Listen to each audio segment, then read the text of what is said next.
So here is my target area for the dry line event, Friday late afternoon and evening. I do expect initially supercells to develop along the dry line, and those will probably be primarily monster hail producers. But as they move off to the east and as you get a little bit closer to sunset, I do think they're going to approach the western edge of that low-level jet axis. And once they start to approach the stronger low-level wind shear associated with that, that's when they're going to start producing tornadoes. And that certainly could happen as well during the overnight hours as that tornado threat will push off to the east. But I am going to be also watching the threat for renegade supercells well out ahead of the dry line. Many of the forecast models are showing prefrontal clusters of storms developing, and that's going to be within a very strongly sheared environment here near the core of that low-level jet axis extending into southeastern Oklahoma as well. So I think there's going to be two different modes. There's going to be one that's going to develop along the main dry line. That's going to be the mainstream target out there for storm chasing. And then I think there's going to be those prefrontal renegade clusters of supercells developing over eastern Texas, into northeastern Texas and southeastern Oklahoma within the core of that low-level jet. So that's where the strongest wind shear is going to be located. But I did deploy this very large target area to include all those different modes. Not sure what that noise is. I think that's with the new Facebook Live platform right now. Please excuse me. But thank you if that noise represents feedback on this live. Good heavens. Looks like that's the stars coming in, so thank you guys so much for those. That makes our live storm chasing and live updates possible.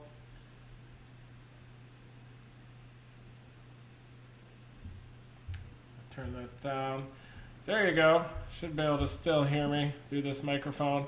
So this is my target area for Friday, and my plan is to leave first thing tomorrow morning with Dominator 4 and head toward the DFW area.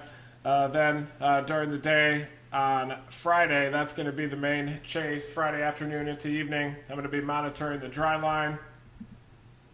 And here is the latest NAM model coming in. I'm going to show you what a textbook dry line looks like. If you look up dry line in the dictionary, this is what you see. A picture like this.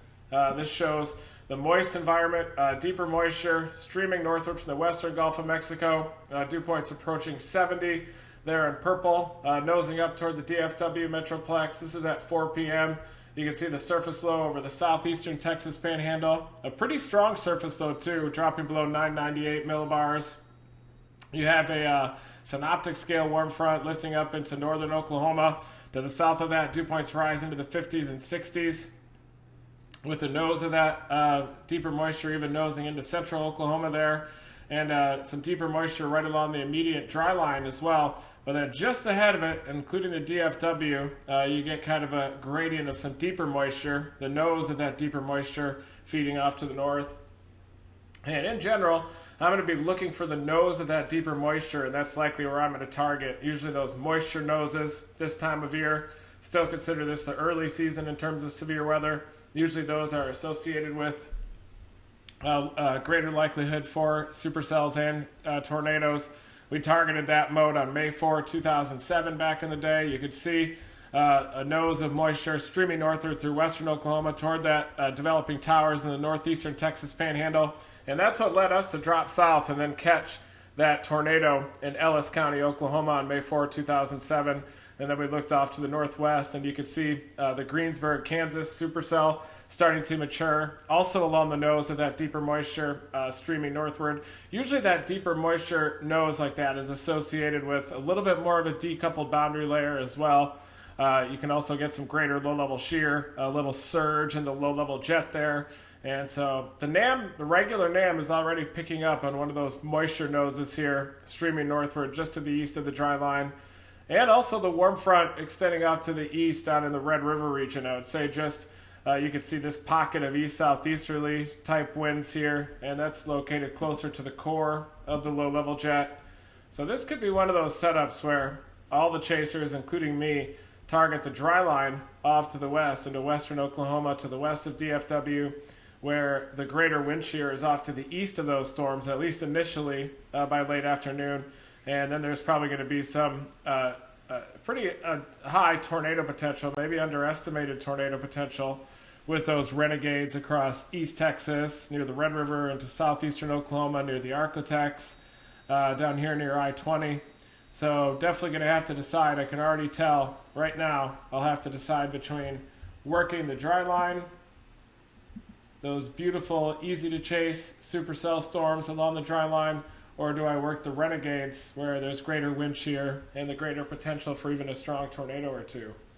But I do think that even those storms that develop along the dry line, possibly just to the west of the shear initially by about 4 p.m., they're going to move east and eventually encounter this strengthening low-level jet. It's going to be expanding in size, expanding in strength, and the western gradient is going to be approaching the dry line by this time by 0Z. And so any storms that do develop along that dry line are going to move into this greater wind shear as well. But the NAM is already showing the threat for these renegade storms across northeast Texas, northwest Louisiana, even into southeastern Oklahoma there, within the core of that stronger wind shear. I'm guessing there's probably PDS tornado soundings all over the place out there within this regime.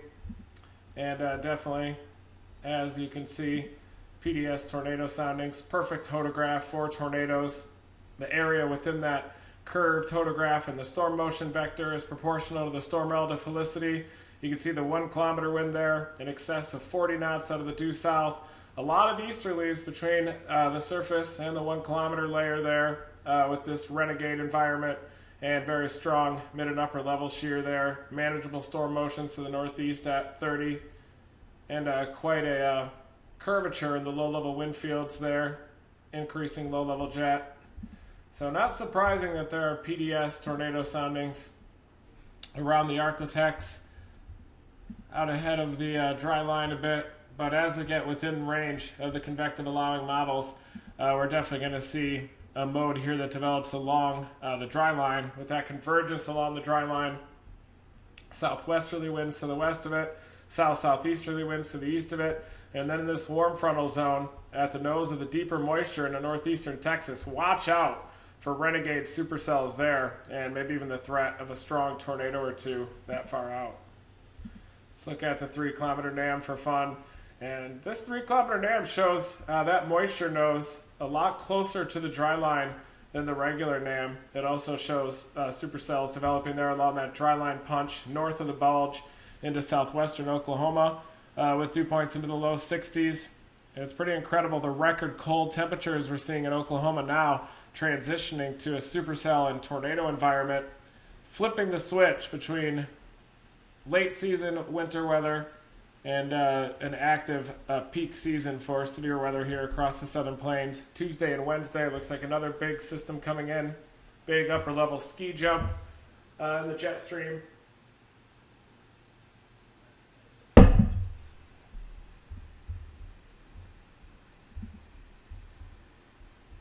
But the 3 kilometer NAM, I don't necessarily like looking at the composite reflectivity forecast, but I can't help myself either. Definitely showing in general the threat of renegades here within the core of the low-level jet across East Texas, even into southeastern Oklahoma. And then this arc of supercells developing along the dry line, including a Red River storm up into southwestern Oklahoma. And this will likely build down into the DFW area as well by 6 or 7 p.m.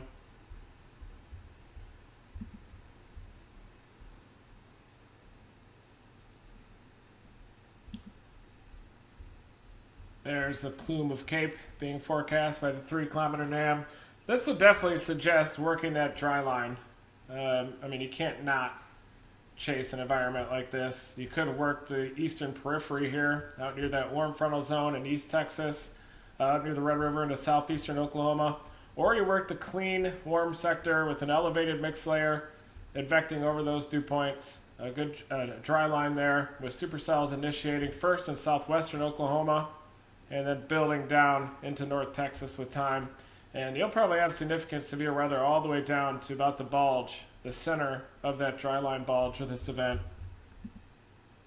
But that is a textbook dry line configuration there. Capes in excess of 3,000 by 0Z. By 21Z, You can see the instability is just building, and those storms fire at about 5 p.m. Moisture deepens after peak heating. The surface moisture increases after peak mixing, after peak heating. Moisture depth increases as well as you have a lot of moisture advection happening with that strong southerly low-level jet. And let's see how this high-resolution NAM resolves the low-level jet. And as you can see here, right along the dry line within that instability axis, not a very strong low-level jet. So the core of that low-level jet axis is a little bit decoupled from the dry line, as often happens. Sometimes then when those storms evolve and mature into North Texas, the western edge of that low-level jet will work its way back toward the storms. But here at 6Z, it shows the core of that low-level jet still just east of the instability axis, which would argue working the threat of renegades out there on the eastern gradient of that instability axis. But you can see the western edge of that low-level jet holds firm as the dry line mixes to the east, and the supercells that develop along it will be starting to move into some stronger low-level shear by this time. So it all depends on whether you'd want to play the mainstream target, where you still get about 200 0 to 1 kilometer shear, increasing by 0Z and increasing just after sunset especially, or do you want to play the threat of renegades, kind of a higher risk type of a setup. You do have greater low-level shear out there, even possibly some deeper moisture, PDS tornado soundings all over the place out there within that environment in northeastern Texas. And the models are definitely showing the threat of renegade supercells out there. And I've chased many of these setups where you're obviously drawn to the higher cape, the easier chase there along the dry line to the west, southwestern Oklahoma into northwestern Texas. But you're also aware that the strongest wind shear is located off to the east, closer to the core of that low-level jet, with the threat of renegade supercells out in that environment. And definitely 3-kilometer NAM is hinting at the threat of those renegade storms, clusters of supercells developing all over the place, but also the dry line convecting all the way into southwestern Oklahoma to North Texas, and that'll build south after sunset there, or near sunset, toward Dallas. So this definitely looks like a high-end severe weather type day to me across central Texas into central Oklahoma, and along this warm frontal zone just to the east of the instability axis across northeast Texas into southeastern Oklahoma. And then you've got the deeper moisture coming northward from the western Gulf of Mexico, setting the stage for the significant severe weather early next week. It looks like Tuesday and Wednesday.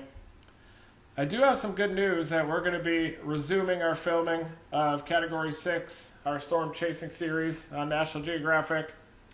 We've already shot 5 episodes from last year, the tornado season into hurricane season, and we're going to shoot 3 more episodes this spring during the core of this severe weather season, and that's going to include our rolling out of our science mission, the subsonic sensors. We do hope to be launching rockets as well later on during this peak season. Maybe we'll even be able to roll out Dominator 3 as everybody continues to get vaccinated. So we're definitely looking forward to getting back after the core of our science and launching rockets back into these tornadoes once again down the line. And so it looks like on Monday we're going to be meeting back up with our production team in Oklahoma, and then we'll be working that area, the Southern Plains, for the next month down there. So that's exciting news.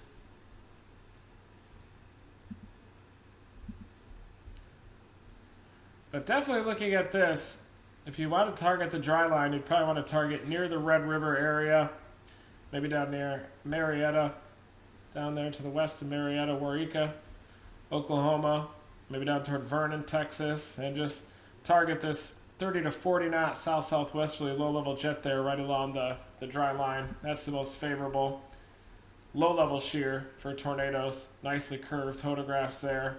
Capping inversion that will delay initiation of storms until late afternoon. Deep dew point 74/68 there. South-southeast winds at the surface, flipping around to a strong low-level jet of 35 to 40 knots. Strong mid and upper level winds. So that's a pretty favorable photograph there for tornado threat.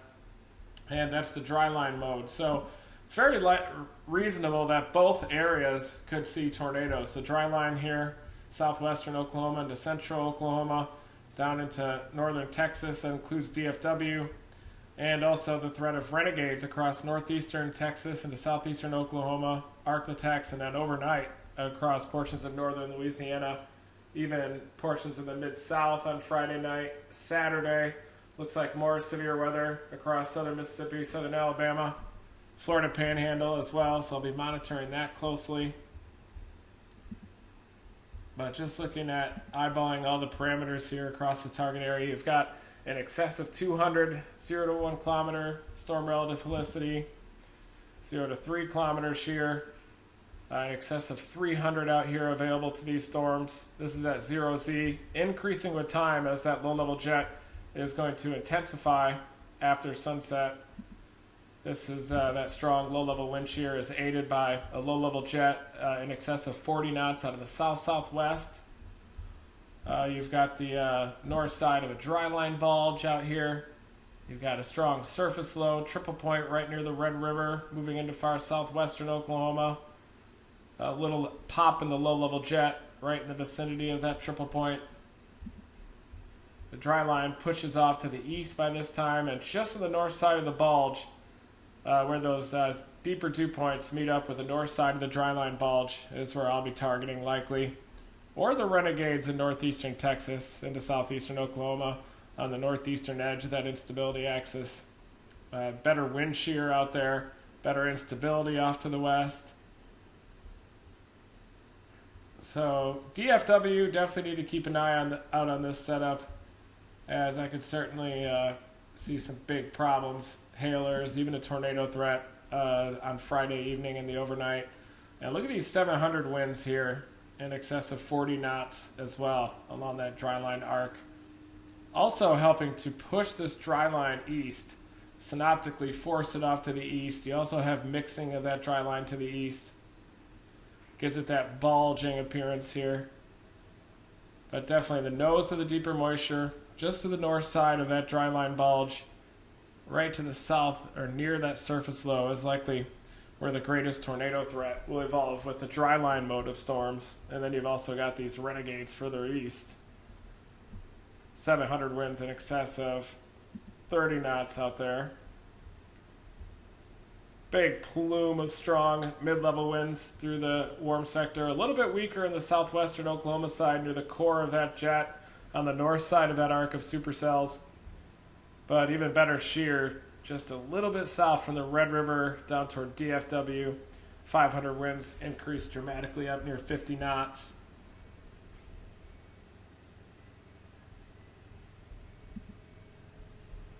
Look at some of the composite parameters here.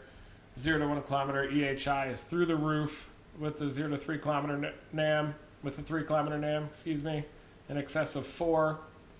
Right in this zone, and that also extends up to OKC, the OKC metro, Norman area.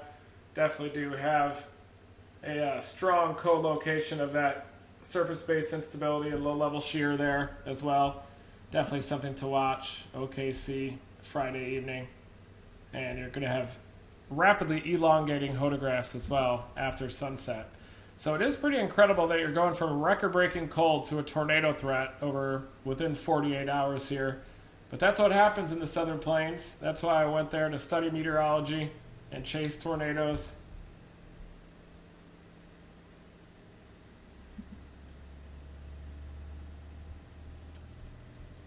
And in terms of capping inversion by 0Z, within that instability axis, basically no cap by 0Z at least. So I expect initiation on the dry line as early as 4 p.m. here.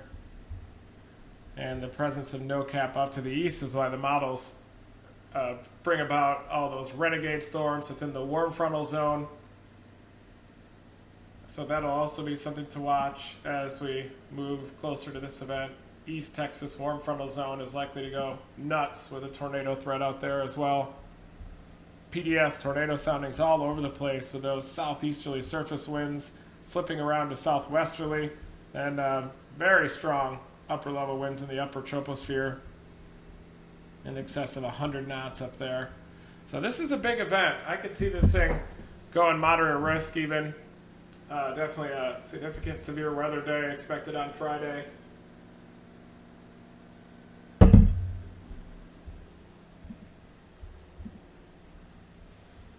And beautiful dry line here with those dew points dropping into the 20s back behind it, into the 70s, upper 60s to the east of that dry line. Big slug of instability as well. Look at our supercell composite. Really helps you hone in on that area on the nose of the deeper moisture, just to the north of that dry line bulge. Red River, southwestern Oklahoma into northwest Texas, spreading into DFW, especially just after sunset there.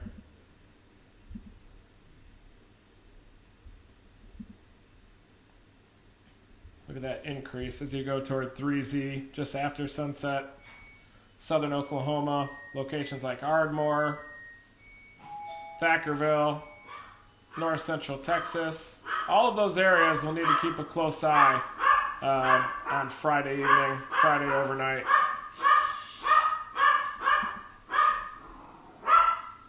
But there you can see the nocturnal inversion building in. But when you have those persistent mesocyclones already in progress as you go from sunset into the overnight hours, they're more than capable of drilling through a relatively shallow nocturnal inversion at the low levels, at least for several hours after sunset.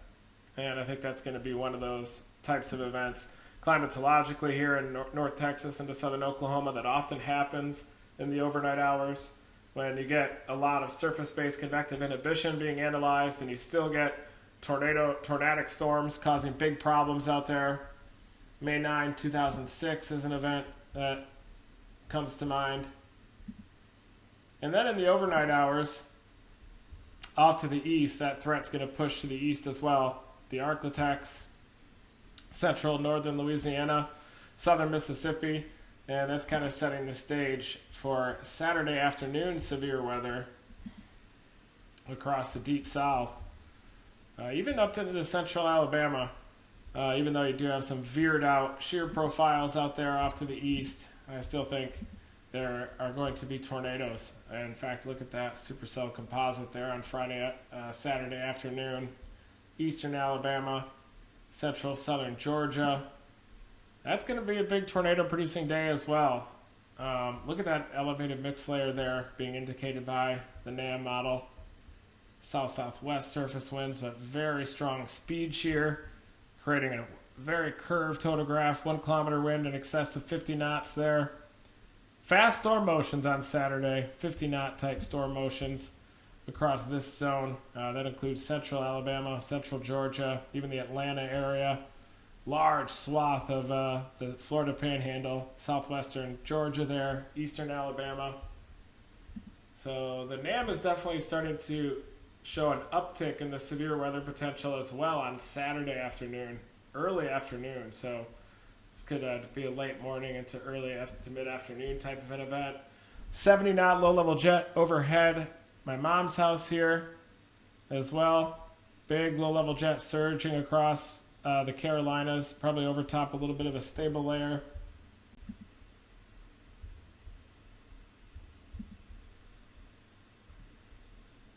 Up against the eastern Appalachians, but impressive EHIs here in the lowest kilometer. Southeastern Alabama, locations like Montgomery, out into central Georgia. So this is going to have to be a big-time 2-day storm chase, it appears. And look at that hang on even into the late afternoon. You start to get subsiding shear a little bit as the low-level winds veer to the southwest. But then look at the swarm front lifting north into western Carolina here, even central South Carolina.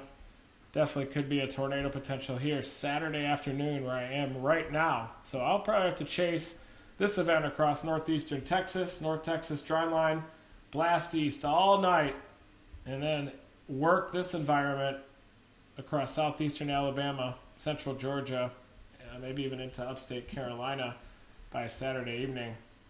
And central eastern Carolinas, you're going to have to watch out for this event too, because at least the NAM model one of the models is showing impressive destabilization with a big time elevated mix layer over top, pretty stout dew points into the upper 60s there. Big looping photographs, 1 kilometer wind, near 50 knots, fast moving storm motions.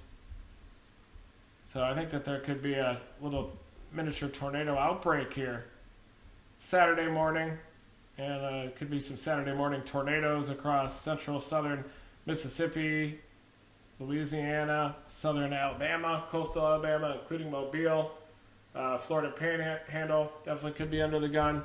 And that environment's only going to become more impressive as this very progressive, fast-moving upper-level storm system comes together by late morning, though. All of the state of Alabama has some pretty impressive co-location of low-level shear and instability. Cherry-pick some PDS soundings here. That's a very impressive elevated mix layer. Look at that dry pocket of air just above the ground. See that green carrot there?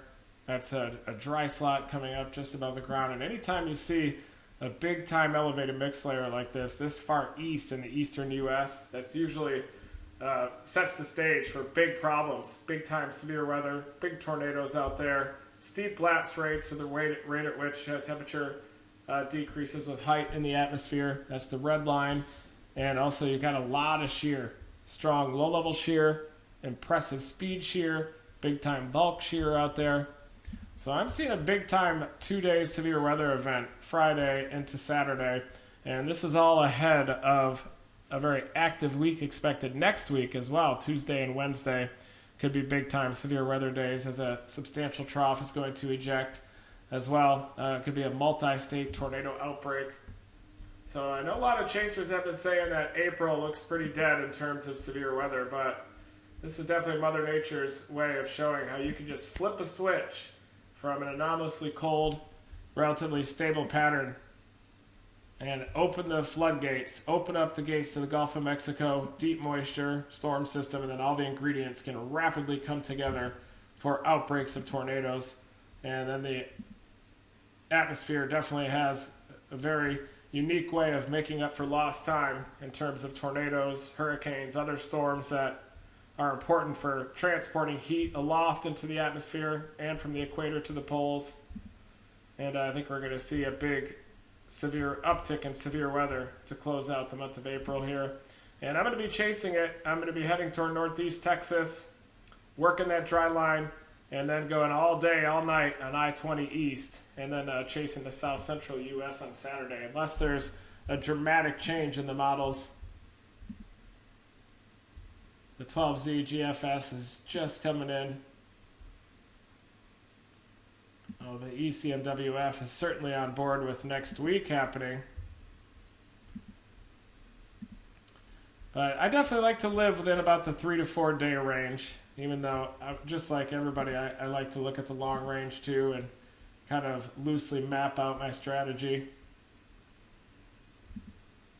And then I like to hone it as we get a little bit closer. But here's the European model showing this dramatic pattern shift to a more consolidated polar front jet stream across North America.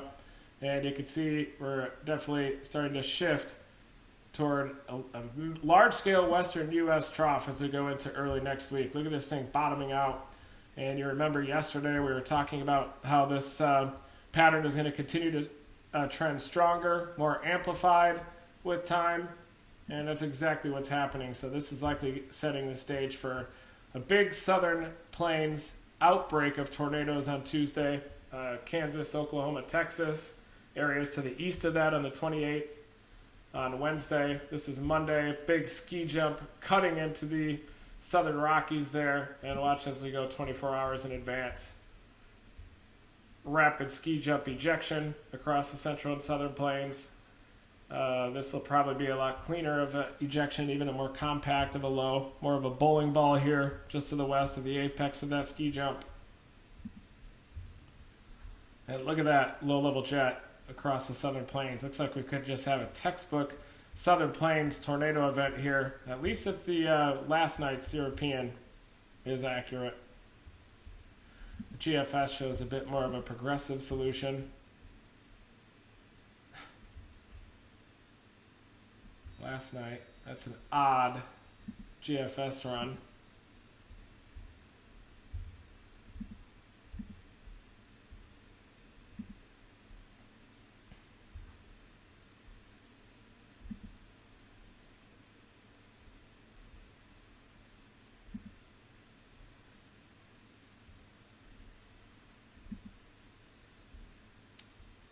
So you can already start to see the 6Z GFS starting to trend a bit closer to the 0Z European run, and I suspect that the 12Z GFS as it comes in will look a lot more like last night's ECMWF run with that upper level ski jump ejection there on Tuesday with the Southern Plains outbreak of severe weather. And we'll also see how the 12Z European follows suit. But I think we're going to trend toward a further south ejection and a stronger storm system. It does look like it peaked a little bit further west on the 26th, and then is beginning to shear out across the Southern Plains. But either way, it looks like someone's going to get a big outbreak. And then here on the 28th, looks like across parts of the Ohio River Valley, maybe even down to portions of the Mid-South, could be talking about an outbreak of severe weather with a pretty strong low-level jet from Mississippi up through western Tennessee, western Kentucky, even up toward the Great Lakes region. We need to keep an eye on this for potential severe weather. Big mid-latitude cyclone becoming vertically stacked over the upper Midwest here by the 28th. And then we'll be setting our sights on a relatively active May with this consolidated jet structure across North America. I think we're setting the stage for a very active May. The next trough coming in here for early May, as we'll be setting up across the Southern Plains. So it looks like a very active pattern ahead, everybody. This is the next target area. Friday evening, we broke down all the different modes of severe weather from the immediate dry line, southwestern Oklahoma into northwest Texas, eventually into the Dallas area, maybe OKC, and also the threat for renegades near the Red River, East Texas, Piney Woods up through the Arklatex. And then Saturday, a pretty robust tornado threat. Looks like it's going to set up Saturday afternoon across portions of central eastern Alabama into Georgia and maybe even the Carolinas by Saturday late afternoon or evening. So thank you, everybody, for tuning into my weather reports. I'm going to be going live shortly. Thank you, Facebook supporters, for making live storm chasing possible and for making these live briefings possible. I am having a couple of issues with the updates here recently on Facebook. That's why there's not a video description on this update. There are some issues with the supporter platform as well, but I have a couple emails out to Facebook support to hopefully get those resolved so we could even have a Storm Chase EDU class tonight at 7 p.m. offered exclusively for those Facebook supporters. So thank you, everybody. Never stop chasing.